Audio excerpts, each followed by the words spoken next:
more concerned with what's in it for them rather than how they can help others. Episodes of sudden death will become widespread. Then there will be people who will be brethren in public who greet each other. Oh, Assalamu alaikum, how are you doing? But then in secret, they'll be enemies.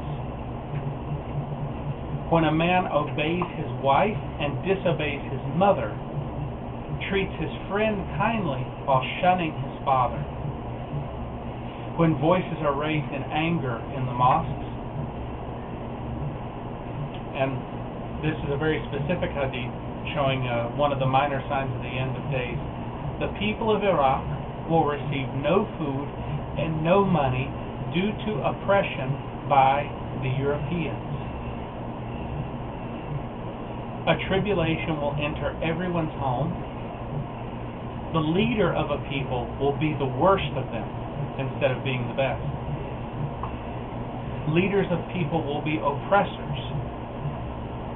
People will treat a man with respect out of fear for some evil he might do, instead of respecting him for the good that he does. Men will begin to wear silk.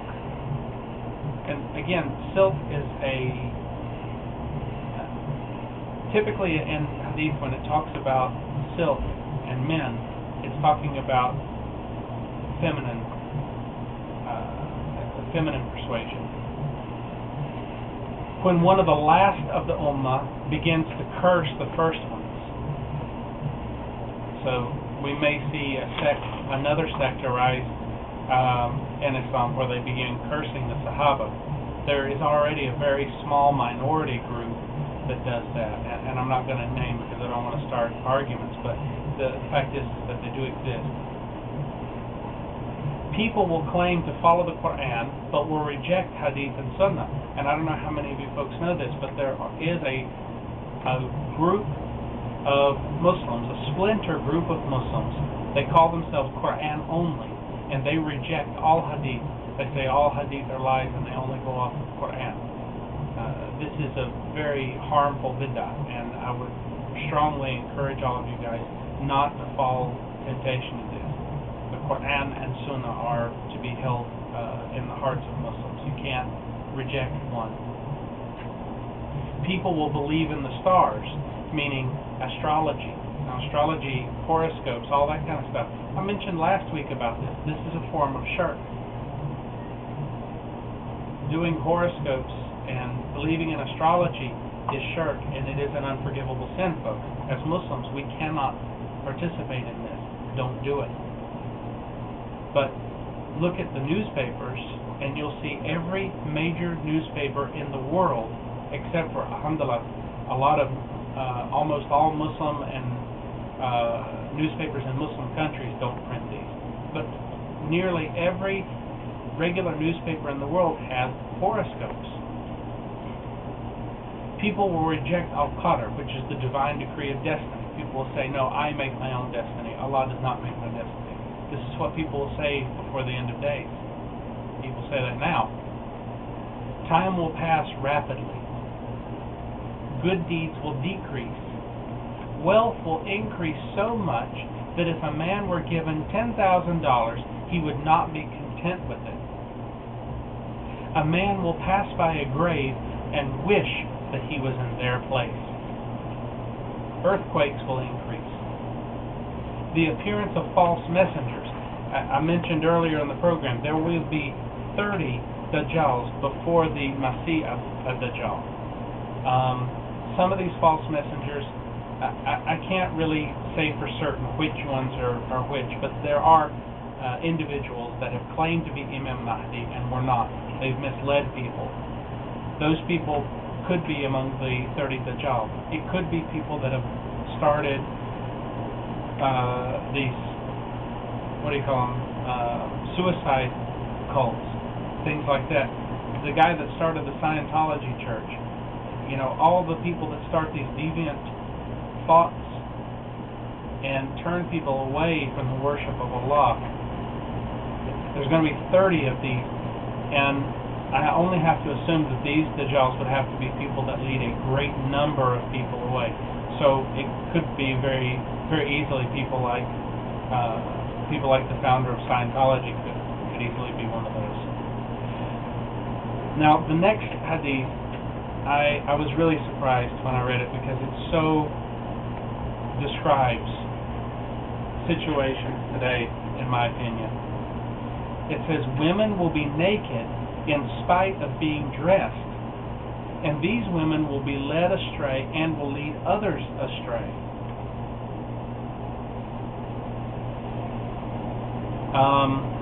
The conquest of Constantinople by the Muslims, which happened several hundred years ago, the conquest of India by the Muslims just prior to the return of Jesus, the Son of Mary, which means that the Hindus will leave Hinduism and convert to Islam. That will be a major sign.